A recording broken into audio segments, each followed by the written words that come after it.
ನಾನು ಹೆತ್ತವರಿಗೆ ಗುಲಾಮನಲ್ಲ ಅಂತಕ್ಕಂತಹ ಉಲ್ಲೇಖವನ್ನು ಮಾಡಿರ್ತಕ್ಕಂಥದ್ದು ಕೂಡ ನಾವಿಲ್ಲಿ ಪ್ರಮುಖವಾಗಿ ಗಮನಿಸ್ತೇವೆ.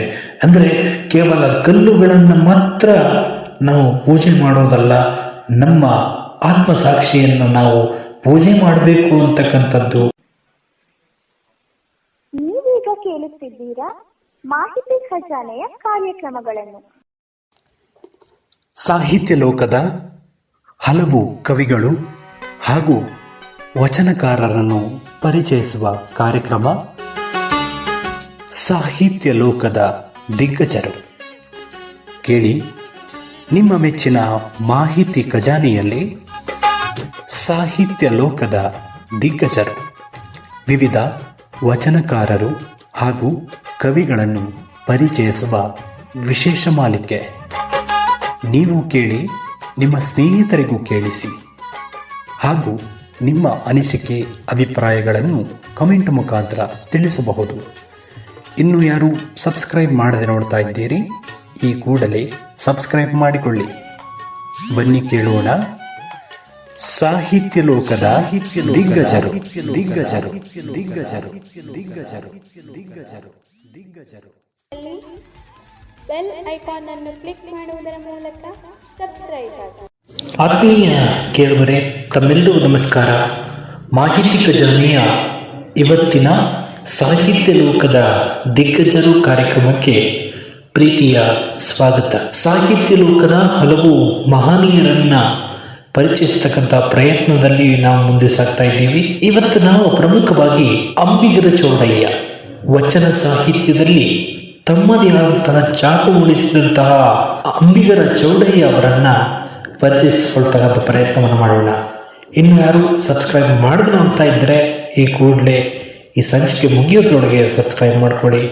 ಹಾಗಾಗಿ ಪೂರ್ಣವಾಗಿ ಆಲಿಸಿ ಅಂತ ಕೇಳ್ಕೊಳ್ತಾ ಈ ಕಾರ್ಯಕ್ರಮವನ್ನು ಪ್ರಾರಂಭ ಮಾಡ್ತಾ ಇದ್ದೀವಿ.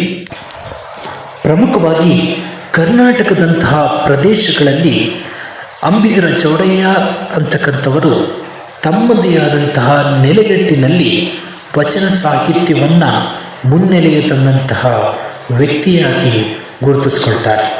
ವಚನ ಚಳುವಳಿಯಲ್ಲಿ ಹಲವು ವಚನಗಳನ್ನು ಬರೆಯುವುದರ ಮೂಲಕ ಕೀರ್ತಿಯನ್ನು ಕನ್ನಡ ಸಾಹಿತ್ಯಕ್ಕೆ ತಂದಿದ್ದಾರೆ. ಈಗಾಗಲೇ ತಾವು ತಿಳಿದಂತೆ ಕಲ್ಯಾಣದಲ್ಲಿ ವಚನ ಸಾಹಿತ್ಯ 12ನೇ ಶತಮಾನದಲ್ಲಿ ಪ್ರಾರಂಭವಾಗ್ತಾ ಇತ್ತು. ಆ ಸಂದರ್ಭದಲ್ಲಿ ಕನ್ನಡ ಸಾಹಿತ್ಯದ ಚರಿತ್ರೆಯನ್ನು ಮುನ್ನೆಲೆಗೆ ತಂದದ್ದು ವಚನ ಸಾಹಿತ್ಯ. ಧಾರ್ಮಿಕವಾಗಿ ಹಾಗೂ ಸಾಮಾಜಿಕವಾಗಿ ಇದ್ದಂತಹ ಮೂಢನಂಬಿಕೆಗಳನ್ನು ಹೋಗಲಾಡಿಸ್ತಕ್ಕಂಥ ಪ್ರಯತ್ನದಲ್ಲಿ ಅಂಬಿಗರ ಚೌಡಯ್ಯ ಸೇರಿದಂತೆ ಬಸವಣ್ಣ, ಅಕ್ಕಮಹಾದೇವಿ ಇವರೆಲ್ಲರೂ ತೊಡಗಿಸಿಕೊಂಡಿದ್ದು ನಮ್ಮೆಲ್ಲರ ಒಂದು ಜೀವನದ ಒಂದು ಸನ್ನಿವೇಶವನ್ನು ನಾವು ನೆನಪು ಮಾಡ್ಕೋಬಹುದು. ಆಗಿನ ಕಾಲದಲ್ಲಿದ್ದಂತಹ ಮೂಢನಂಬಿಕೆಗಳನ್ನು ತೊಡೆದು ಹಾಕೋದಕ್ಕೋಸ್ಕರ ಇವರು ಪಟ್ಟ ಶ್ರಮಗಳು ಈ ವಚನ ಸಾಹಿತ್ಯದಲ್ಲಿ ಕಂಡುಬರುತ್ತವೆ. ಇವರು ತಮ್ಮ ವ್ಯಕ್ತಿತ್ವವನ್ನು ವಚನ ಸಾಹಿತ್ಯದಲ್ಲಿ ತೊಡಗಿಸ್ಕೊಳ್ಳೋದಕ್ಕೆ ಮುಖ್ಯವಾದ ಕಾರಣ ಅಂದರೆ ಇವರ ವೃತ್ತಿ ಅಂಬಿಗರಾಗಿದ್ದರೂ ಕೂಡ ಅನುಭವದಲ್ಲಿ ತಮ್ಮದೇ ಆದಂತಹ ಹೊಸ ವ್ಯಕ್ತಿತ್ವವನ್ನು ರೂಢಿಸಿಕೊಂಡವರು ನಮ್ಮ ಅಂಬಿಗರ ಚೌಡಯ್ಯ. ಹಾಗಾಗಿ ಇವರನ್ನು ಅಂಬಿಗರ ಚೌಡಯ್ಯ ಅಂತಕ್ಕಂಥ ಹೆಸರಿನಿಂದ ಗುರುತಿಸಲಾಗ್ತಾ ಇದೆ. ಪ್ರಮುಖವಾಗಿ ಇವರ ವಚನ ಸಾಹಿತ್ಯದ ಪ್ರಮುಖವಾದ ಲಕ್ಷಣ ಏನಪ್ಪ ಅಂದರೆ ನೇರ ನುಡಿ. ಯಾವುದೇ ಒಬ್ಬ ವ್ಯಕ್ತಿ ಸಮಾಜದಲ್ಲಿ ಯಾವುದೇ ಒಂದು ವಿಷಯವನ್ನು, ಡಂಬಾಚಾರವನ್ನು, ಅನಾಚಾರವನ್ನು ಖಂಡಿಸ್ತಕ್ಕಂಥ ಪ್ರಯತ್ನದಲ್ಲಿ ನಮ್ಮ ಅಂಬಿಗರ ಚೌಡಯ್ಯ ಅವರು ಮುಂಚೂಣಿಯಲ್ಲಿದ್ದರು.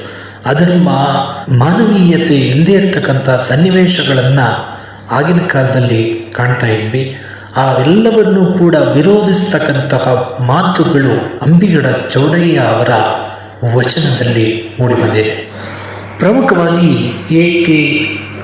ಪಣಿ ಇಂಗ್ಲಿಷ್ ಕವಿ ಇವರು ಪ್ರಮುಖವಾಗಿ ಅಂಬಿಗರ ಚೌಡಯ್ಯ ಅವರನ್ನು ಸಿಟ್ಟಿನ ಕವಿ ಅಂತಕ್ಕಂತಹ ಮಾತಿನಿಂದ ವರ್ಣಿಸಿರ್ತಕ್ಕಂಥದ್ದನ್ನು ನಾವು ಪ್ರಮುಖವಾಗಿ ಇಲ್ಲಿ ಗಮನಿಸ್ತೇವೆ. ಅಂದರೆ ಎಲ್ಲವನ್ನೂ ಕೂಡ ನೇರವಾಗಿ ಹೇಳ್ತಕ್ಕಂಥ ವ್ಯಕ್ತಿತ್ವ. ಇವತ್ತು ಎಲ್ರಿಗೂ ಕೂಡ ನೇರವಾಗಿ ಏನಾದರೂ ಹೇಳಿಬಿಟ್ರೆ ಕೋಪ ಬರೋದು ಸಹಜನೇ. ಆಗ ನಮ್ಮ ಅಂಬಿಗರ ಚೌಡಯ್ಯ ಅವರು ಎಲ್ಲವನ್ನೂ ಕೂಡ ನೇರವಾಗಿ ಹೇಳ್ತಾ ಇದ್ದಂಥ ಸನ್ನಿವೇಶವನ್ನು ನಾವು ಗಮನಿಸ್ತೇವೆ. ಪ್ರಮುಖವಾಗಿ ಅಂಬಿಗರ ಚೌಡಯ್ಯನವರ ಒಂದು ಮಹತ್ವದ ವಿಷಯ ಏನಪ್ಪ ಅಂದರೆ, ಮೇಲ್ಜಾತಿಯವರು ಎನಿಸಿಕೊಂಡಿದ್ದಂಥವರು ನಡೆಸ್ಕೊಳ್ತಿದ್ದಂತಹ ಕೆಳಜಾತಿಯವರನ್ನ ನೋಡ್ತಿದ್ದಂತಹ ರೀತಿ ನೀತಿಗಳನ್ನು ಖಂಡಿಸುವುದರ ಮೂಲಕ ವಚನ ಬರೆದಿರ್ತಕ್ಕಂಥದ್ದನ್ನು ಗಮನಿಸ್ತೇವೆ. ಇವತ್ತಿಗೂ ಕೂಡ ಅದು ತನ್ನ ಪ್ರಸ್ತುತತೆಯನ್ನು ಉಳಿಸ್ಕೊಂಡು ಜೀವಂತವಾಗಿರ್ತಕ್ಕಂಥದ್ದನ್ನು ನಾವು ಪ್ರಮುಖವಾಗಿ ಗಮನಿಸ್ತೇವೆ. ಇನ್ನು ಜೀವನ ಚರಿತ್ರೆಯನ್ನು ನೋಡ್ತಾ ಹೋದಂತೆ ಅಂಬಿಗರ ಚೌಡಯ್ಯ ಅವರು ರಾಣಿಬೆನ್ನೂರು ತಾಲೂಕಿನ ಶಿವಪುರ ಅಂತಕ್ಕಂತಹ ಗ್ರಾಮದಲ್ಲಿ 12ನೇ ಶತಮಾನದಲ್ಲಿ ಜನ್ಮ ತಾಳ್ತಾರೆ. ಅವರ ತಂದೆ ವಿರೂಪಾಕ್ಷಪ್ಪ ಹಾಗೂ ತಾಯಿ ಪಂಪಾದೇವಿ ಅಂತಕ್ಕಂತಹ ಉಲ್ಲೇಖ ಕಂಡು ಬಂದಿರತಕ್ಕಂಥದ್ದನ್ನು ಗಮನಿಸ್ತೇವೆ. ಆದರೆ ನಿಖರವಾದ ಮಾಹಿತಿ ಎಲ್ಲೂ ಕೂಡ ಇನ್ನೂ ಕೂಡ ಲಭ್ಯವಾಗಿಲ್ಲ. ಇನ್ನು ಪ್ರಮುಖವಾಗಿ ಸತಿಪತಿ ಇಬ್ಬರೂ ಕೂಡ ಆಧ್ಯಾತ್ಮದ ಕಡೆಗೆ ತಮ್ಮನ್ನು ತಾವು ತೊಡಗಿಸ್ಕೊಂಡ್ರು. ಇದರಿಂದ ಇವರಿಬ್ಬರೂ ಕೂಡ ತಮ್ಮ ಕಾಯಕದ ಜೊತೆಗೆ ಅಂದರೆ ದೋಣಿಯನ್ನು ನಡೆಸೋದರ ಜೊತೆಗೆ ತಮ್ಮ ಆಧ್ಯಾತ್ಮಿಕತೆಯನ್ನು ಬೆಳೆಸ್ಕೊಂಡು ವಚನ ಸಾಹಿತ್ಯಕ್ಕೆ ತಮ್ಮದೇ ಆದ ಕೊಡುಗೆ ನೀಡಿರತಕ್ಕಂಥದ್ದನ್ನು ಗಮನಿಸ್ತೇವೆ. ಇವರು ಪ್ರಮುಖವಾಗಿ ತುಂಗಭದ್ರಾ ನದಿಯಲ್ಲಿ ತಮ್ಮ ಕಾಯಕವನ್ನು ಮಾಡುತ್ತಲೇ ವಚನಗಳನ್ನು ಕಟ್ಟತಕ್ಕಂತಹ ರೂಪಕಕ್ಕೆ ಹಿಡಿದಂತಹ ಸನ್ನಿವೇಶವನ್ನು ಪ್ರಮುಖವಾಗಿ ಗಮನಿಸ್ತೇವೆ. ಇನ್ನು ಇವರು ಪ್ರಮುಖವಾಗಿ ನದಿಯ ಆ ಒಂದು ಸೌಂದರ್ಯವನ್ನು ಸವಿತಾನೆ ಪ್ರಮುಖವಾಗಿ ಅಲ್ಲಿ ಆಗ್ತಕ್ಕಂತಹ ಬದಲಾವಣೆಗಳು, ಪ್ರವಾಹಗಳು, ಕಡಲ ಕೊರೆತಗಳು ಇವೆಲ್ಲವೂ ಕೂಡ ಅವರ ನೇರ ನುಡಿಗೆ, ಅಂದರೆ ನಾವು ಏನನ್ನಾದರೂ ಹೇಳಬೇಕು ಅಂದರೆ ಅದನ್ನು ತರ್ಕಬದ್ಧವಾಗಿ ಹೇಳಬೇಕು ಅಂತಕ್ಕಂತಹ ಮಾತಿಗೆ ಬದ್ಧರಾದಂತಹ ಸಾಹಿತ್ಯ ರಚನೆಗೆ ಇದೊಂದು ಸ್ಫೂರ್ತಿಯ ಸೆಲೆಯಾಗಿ ನಿಂತದ್ದನ್ನು ನಾವು ಪ್ರಮುಖವಾಗಿ ಗಮನಿಸ್ತೇವೆ. ಇವರು ಪ್ರಮುಖವಾಗಿ ಉದ್ದಾಲಕ ಅಂತಕ್ಕಂತಹ ಗುರುವಿನಿಂದ ಜ್ಞಾನವನ್ನು ಪಡೆಯೋದರ ಮೂಲಕ ತಮ್ಮ ತತ್ವಜ್ಞಾನಿಯ ಒಂದು ಮಹತ್ವವನ್ನು ಬೆಳೆಸ್ಕೊಂಡಿದ್ದನ್ನು ಪ್ರಮುಖವಾಗಿ ಇವರ ಬಾಲ್ಯದ ಗುರುವಾಗಿ ನಾವು ಉದ್ದಾಲಕರನ್ನು ಗುರುತಿಸ್ತೇವೆ. ಇನ್ನು ಪ್ರಮುಖವಾಗಿ ವೀರಶೈವ ಮುನಿಗಳು ಅವರಿಗೆ ದೀಕ್ಷೆ ನೀಡೋದರ ಮೂಲಕ ವಚನ ಸಾಹಿತ್ಯಕ್ಕೆ ತಮ್ಮನ್ನು ತಾವು ತೊಡಗಿಸಿಕೊಳ್ಳೋದಕ್ಕೆ ಸಹಾಯಕರಾದರು. ಇನ್ನು ಚೌಡಯ್ಯ ಅಂತಕ್ಕಂತಹ ಹೆಸರು ಬರೋದಕ್ಕೆ ಒಂದು ಮುಖ್ಯವಾದ ಕಾರಣ ಇದೆ. ಇಲ್ಲಿ ಗುಪ್ತರ ಒಬ್ಬ ಅರಸ ಬರ್ತಾನೆ. ಆ ಅರಸ ಬಂದು ಇವರಿಗೆ ಶಿವಪುರಕ್ಕೆ ಹೊಂದಿಕೊಂಡಂತೆ ದಾಸೋಹಕ್ಕೆ ಒಂದು ಭೂಮಿಯನ್ನು ಕಾಣಿಕೆಯಾಗಿ ನೀಡ್ತಾರೆ. ಆ ಸಂದರ್ಭದಲ್ಲಿ ಆ ಕಾಣಿಕೆಯನ್ನು ನೀಡಿದಂತಹ ಸನ್ನಿವೇಶದಲ್ಲಿ ಇದನ್ನು ಅವರು ತಮ್ಮ ಕೊನೆಗಳಿಗೆಯಲ್ಲಿ ತಮ್ಮ ಗುರುಗಳಿಗೆ ನೀಡೋದ್ರ ಮೂಲಕ ಒಂದು ಚೌಡಯ್ಯ ದಾನಪುರ ಅಂತಕ್ಕಂತಹ ಹೆಸರಿನಿಂದ ಅವರು ಜನಿಸಿದಂಥ ಊರು ಪ್ರಖ್ಯಾತಿಯನ್ನು ಪಡ್ಕೊಳ್ಳುತ್ತೆ.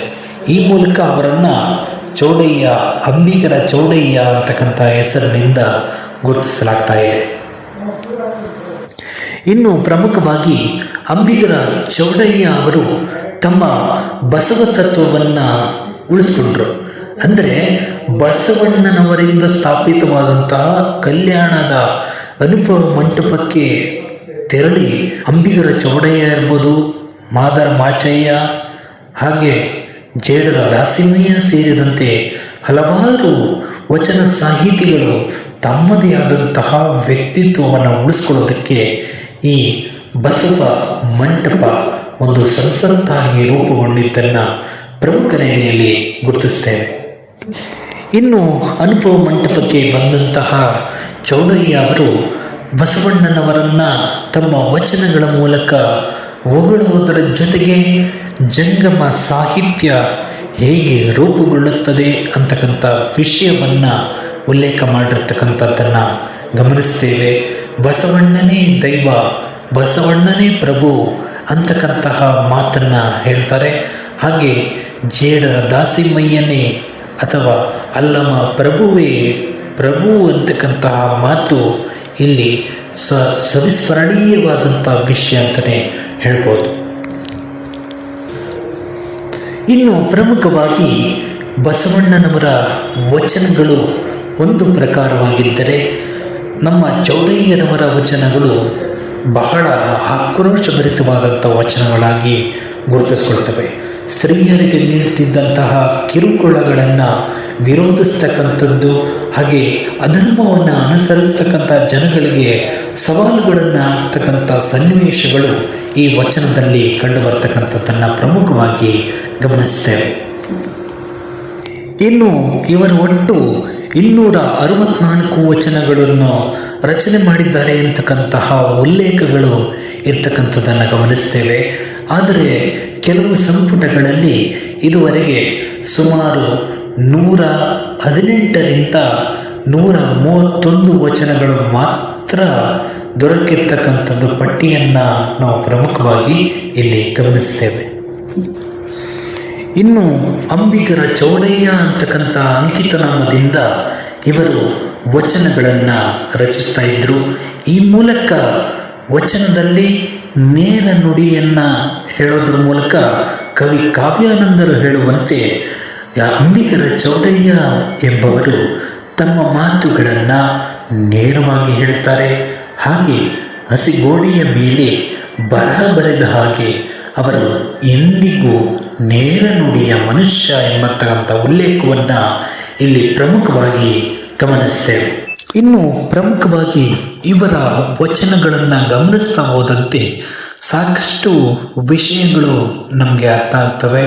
ಆಗಿನ ಕಾಲದಲ್ಲಿ ಕೆಳಜಾತಿಯವರನ್ನು ನಡೆಸಿಕೊಳ್ತಿದ್ದಂತಹ ರೀತಿ ನೀತಿಗಳನ್ನು ಆಧಾರವಾಗಿಟ್ಟುಕೊಂಡು ತಮ್ಮ ವಚನಗಳ ಮೂಲಕ ಇಡೀ ಸಮಾಜವನ್ನು ತಿದ್ದಕ್ಕಂತಹ ಪ್ರಯತ್ನದಲ್ಲಿ ನಮ್ಮ ಅಂಬಿಗರ ಚೌಡಯ್ಯನವರ ಪಾತ್ರ ಬಹಳ ಮಹತ್ವವಾಗಿರ್ತಕ್ಕಂಥದ್ದನ್ನು ನಾವು ಗಮನಿಸ್ತೇವೆ. ಕೆಲವೇ ಜಾತಿಗಳಿಗೆ ಸೀಮಿತವಾಗಿದ್ದಂಥ ಸಮಾಜವನ್ನು ಬದಲಾಯಿಸ್ತಕ್ಕಂಥ ಸನ್ನಿವೇಶದಲ್ಲಿ ನಮ್ಮ ಅಂಬಿಗರ ಚೌಡಯ್ಯನವರ ಪಾತ್ರ ಬಹಳ ಅಮೂಲ್ಯವಾದದ್ದು. ಪ್ರಮುಖವಾಗಿ ಆಗಿನ ಕಾಲದ ಗುಲಾಮಗಾರಿ ಪದ್ಧತಿಯನ್ನು ತೊಡೆದು ಹಾಕ್ತಕ್ಕಂಥ ಸಂದರ್ಭದಲ್ಲಿ ಶರಣನಾಗಲಿ ಯಾವುದೇ ಒಬ್ಬ ವ್ಯಕ್ತಿಯಾಗಲಿ ಯಾರಿಗೂ ಕೂಡ ಗುಲಾಮನಾಗಿ ಬದುಕುವಂಥ ಅವಶ್ಯಕತೆ ಇಲ್ಲ ಅಂತಕ್ಕಂಥ ನಿಲುವಿನಲ್ಲಿ ನಮ್ಮ ಅಂಬಿಗರ ಚೌಡಯ್ಯ ಇದ್ದಿದ್ದನ್ನು ಪ್ರಮುಖವಾಗಿ ಗಮನಿಸ್ತೇವೆ. ಈ ಮೂಲಕವಾಗಿ ಅಂಬಿಗರ ಚೌಡಯ್ಯನವರು ತಮ್ಮ ವಚನ ಸಾಹಿತ್ಯದಲ್ಲಿ ಕೇವಲ ತಾವು ವಚನ ಸಾಹಿತ್ಯದಲ್ಲಿ ತಮ್ಮನ್ನು ತಾವು ತೊಡಗಿಸಿಕೊಳ್ಳದೆ ಅನುಭವ ಮಂಟಪದಲ್ಲಿ ಅವರ ಮಾತುಕತೆಗಳು, ಅವರ ಪ್ರವಚನಗಳ ಮೂಲಕ ಎಲ್ಲವನ್ನೂ ಕೂಡ ಬದಲಾಯಿಸ್ತಕ್ಕಂಥ ಸನ್ನಿವೇಶವನ್ನು ನಾವು ಗಮನಿಸ್ತೇವೆ. ನಾನು ಹೆತ್ತವರಿಗೆ ಗುಲಾಮನಲ್ಲ ಅಂತಕ್ಕಂತಹ ಉಲ್ಲೇಖವನ್ನು ಮಾಡಿರ್ತಕ್ಕಂಥದ್ದು ಕೂಡ ನಾವಿಲ್ಲಿ ಪ್ರಮುಖವಾಗಿ ಗಮನಿಸ್ತೇವೆ. ಅಂದರೆ ಕೇವಲ ಕಲ್ಲುಗಳನ್ನು ಮಾತ್ರ ನಾವು ಪೂಜೆ ಮಾಡೋದಲ್ಲ, ನಮ್ಮ ಆತ್ಮಸಾಕ್ಷಿಯನ್ನು ನಾವು ಪೂಜೆ ಮಾಡಬೇಕು ಅಂತಕ್ಕಂಥದ್ದು, ಹಾಗೆ ನಮ್ಮ ಆತ್ಮಸಾಕ್ಷಿಯನ್ನು ಯಾವುದೇ ಎಲ್ಲ ಧರ್ಮಗಳನ್ನು ಗೌರವಿಸಬೇಕು ಅಂತಕ್ಕಂಥದ್ದು ಅಂಬಿಗರ ಚೌಡಯ್ಯನವರ ಮಾತು. ಇನ್ನು ಪ್ರಮುಖವಾಗಿ ತೋರಿಕೆಯ ಬತ್ತಿ ಯಾರ್ದು ಕೂಡ ಆಗಬಾರದು ಅಂತಕ್ಕಂಥದ್ದು ಅಂಬಿಗರ ಚೌಡಯ್ಯನವರ ಒಂದು ಮಾತು. ಅಂದರೆ ನಾವು ಬದುಕಬೇಕು, ನಮಗೋಸ್ಕರ ಬದುಕಬೇಕು, ಹಾಗೆ ನಾವು ನಂಬಿಕೆಯನ್ನು ಇಡಬೇಕು, ಹಾಗೆ ನಮ್ಮ ವ್ಯಕ್ತಿತ್ವವನ್ನು ನಾವು ರೂಪಿಸ್ಕೊಂಡು ನಮ್ಮ ಚಿಂತೆಗಳಲ್ಲಿ ನಾವು ಮುಳುಗ್ತೇವೆ. ಆದರೆ ನಮ್ಮವರ ಬಗ್ಗೆ, ನಮ್ಮ ವ್ಯಕ್ತಿತ್ವದ ಬಗ್ಗೆ ನಾವು ಆಲೋಚನೆ ಮಾಡೋದಿಲ್ಲ. ಬದಲಾಗಿ ಡಂಬಾಚಾರ, ಅನಾಚಾರಗಳನ್ನು ಮಾಡ್ತಾ ನಮ್ಮ ಬದುಕನ್ನು ಸಾಗಿಸ್ತಾ ಇದ್ದೇವೆ. ನಮ್ಮ ನಡವಳಿಕೆಗಳನ್ನು ಸರಿಯಾಗಿಟ್ಕೊಂಡ್ರೆ ಮಾತ್ರ ನಮ್ಮ ಹೃದಯದಲ್ಲಿ ದೇವರು ಅಂತಕ್ಕಂತಹ ಒಂದು ರೂಪ ನೆಲೆಸಲು ಸಾಧ್ಯ ಅಂತಕ್ಕಂಥದ್ದು ಅಂಬಿಗರ ಚೌಡಯ್ಯನವರ ಮಾತು. ಇನ್ನು ಕೊನೆಯದಾಗಿ ಹೇಳೋದಾದರೆ, ಅಂಬಿಗರ ಚೌಡಯ್ಯನವರು ತಮ್ಮದೇ ಆದಂತಹ ವಚನ ಸಾಹಿತ್ಯದ ಮೂಲಕ ಮನೆ ಮಾತಾಗಿದ್ದಾರೆ. ಇಂತಹ ವಚನಗಳು, ವಚನಕಾರರು ನಿರಂತರವಾಗಿ ಹುಟ್ಕೋಬೇಕು, ಹಾಗೆ ಕನ್ನಡ ಸಾಹಿತ್ಯವನ್ನು ಬೆಳಗ್ತಾ ಇರಬೇಕು ಅಂತಂತ ಉಲ್ಲೇಖದೊಂದಿಗೆ ಇವತ್ತಿನ ಈ ಸಂಚಿಕೆಯನ್ನು ಮುಗಿಸ್ತಾ ಇದ್ದೀನಿ. ಮತ್ತೊಮ್ಮೆ ಮುಂದಿನ ಸಂಚಿಕೆಯಲ್ಲಿ ಮತ್ತಷ್ಟು ವಿಶೇಷತೆಯೊಂದಿಗೆ ನಿಮ್ಮನ್ನು ಭೇಟಿಯಾಗ್ತೀನಿ. ಅಲ್ಲಿವರೆಗೂ ಮಾಹಿತಿ ಖಜಾನೆಯ ಕಾರ್ಯಕ್ರಮಗಳನ್ನ ಕೇಳಿಸ್ತಾ ಇರಿ. ಇನ್ನೂ ಯಾರು ಸಬ್ಸ್ಕ್ರೈಬ್ ಮಾಡದೆ ನೋಡ್ತಾ ಇದ್ದರೆ ಈ ಕೂಡಲೇ ಸಬ್ಸ್ಕ್ರೈಬ್ ಮಾಡ್ಕೊಳ್ಳಿ ಅಂತ ಹೇಳ್ತಾ ಎಲ್ರಿಗೂ ಒಳ್ಳೆಯದಾಗಲಿ. ಜೈ ಹಿಂದ್.